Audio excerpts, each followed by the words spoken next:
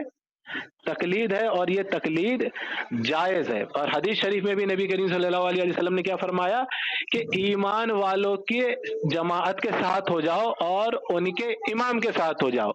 اس نے جو دلیل دی تھی وہ عبداللہ ابن مسعود رضی اللہ تعالیٰ عنہ والی کہ تم دین میں تقلید مت کرو، اس نے یہ نہیں بتایا کہ کس کی مت کرو، یہ تو اس نے بتایا ہی نہیں۔ لیکن جو میں نے بتایا الحمدللہ حدیث شریف جو ہم نے دی ہے اس میں صاف ہے کہ ایمان والوں کی پیروی کرنا ہے، اور ایمان والوں میں مسلمانوں کی جماعت میں امام کی پیروی کرنا، اس کے ساتھ ہونا ہے۔ تو پتہ چلا یہ وہابی اپنی عقل سے ادھر گھسیڑ رہا تھا مگر الحمدللہ گھسیڑ نہیں پائے گا۔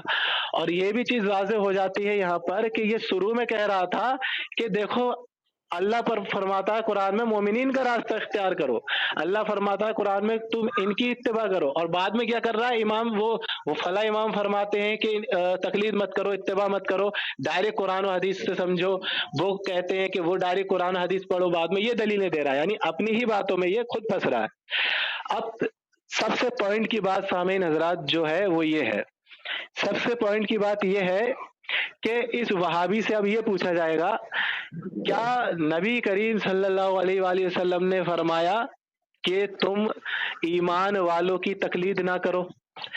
ایک دلیل، صرف ایک دلیل، کیا نبی کریم صلی اللہ علیہ وآلہ وسلم نے فرمایا کہ تم ایمان والوں کی تقلید مت کرو؟ کیا اللہ رب العزت نے فرمایا کہ تم ایمان والوں کی تقلید مت کرو؟ اور رہا سوال یہ کہہ رہا تھا کہ اتباع کو تقلید کہتے ہیں، وہ کہاں لکھا ہے؟ یہ میرے پاس فروز اللغات ہے، اس کے اندر یہ واضح لکھا ہوا ہے کہ پیروی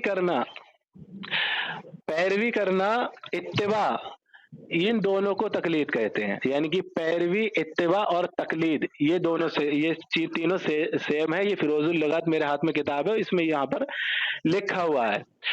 تو اب اتباع کرنا، اللہ رب العزت نے پورے قرآن میں کہیں کہا کہ تم ایمان والوں کی یا پھر کسی مومن کے امام کی اتباع مت کرنا، یہ شرک ہو جائے گا یا کفر ہو جائے گا؟ اللہ رب العزت نے ان لوگوں کا رد کیا ہے کہ جو لوگ ان گمراہوں کی اتباع کرتے ہیں، اللہ نے فرمایا کہ تم ان کی اتباع کر کے گمراہ ہو جاؤ گے۔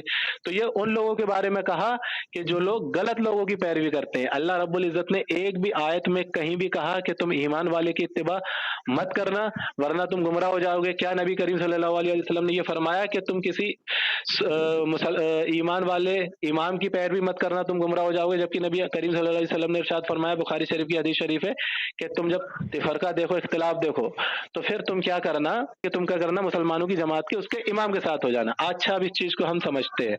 ان نے ایک حدیث پڑھی تھی کہ میری اتباع کرنا، صحابہ کی اتباع کرنا، تابعین، طب تابعین کی اتباع کرنا، اس کے بعد جھوٹ عام ہو جائے گا۔ اچھا، ان سب تلک جھوٹ تو عام نہیں ہوا تھا نا؟ تو یہ حدیث شریف میں جو نبی علیہ الصلوۃ والسلام نے فرمایا ہے کہ جب اختلاف ہو جائے، اختلاف کب ہوا؟ جب جھوٹ عام ہوا، تو تم مسلمانوں کے امام کے ساتھ ہو جانا، یعنی کہ اس دور میں جب اختلاف ہو جائے، جھوٹ عام ہو جائے، تو مسلمانوں کے امام کے ساتھ ہو جانا ہے۔ تو امام اعظم رحمۃ اللہ تعالی علیہ کون ہے؟ پہلی بات تو وہ تابعین ہے، تو ان کی پیروی کرنا تو حدیث شریف سے لازم ہے، اور پھر ان کی پیروی کرنا، اور ان جو 3 ائمہ ہیں جو ان کے بعد ہیں ان کی بھی پیروی کرنا حدیث شریف سے لازم ہے، کیونکہ انہوں نے فرمایا کہ مسلمانوں کے امام کے ساتھ ہو جانا، جماعت کو نہیں چھوڑنا، لیکن جماعت کے مسلمانوں کے امام کے ساتھ ہو جانا۔ تو پتہ چلا نبی کریم صلی اللہ علیہ وسلم نے ایمان والوں کی، اور اللہ رب العزت نے بھی قرآن شریف میں بار بار یہ فرمایا کہ جن پر انعام نازل ہوا ان کے ساتھ، اور مومنین کا راستہ نہیں چھوڑنا،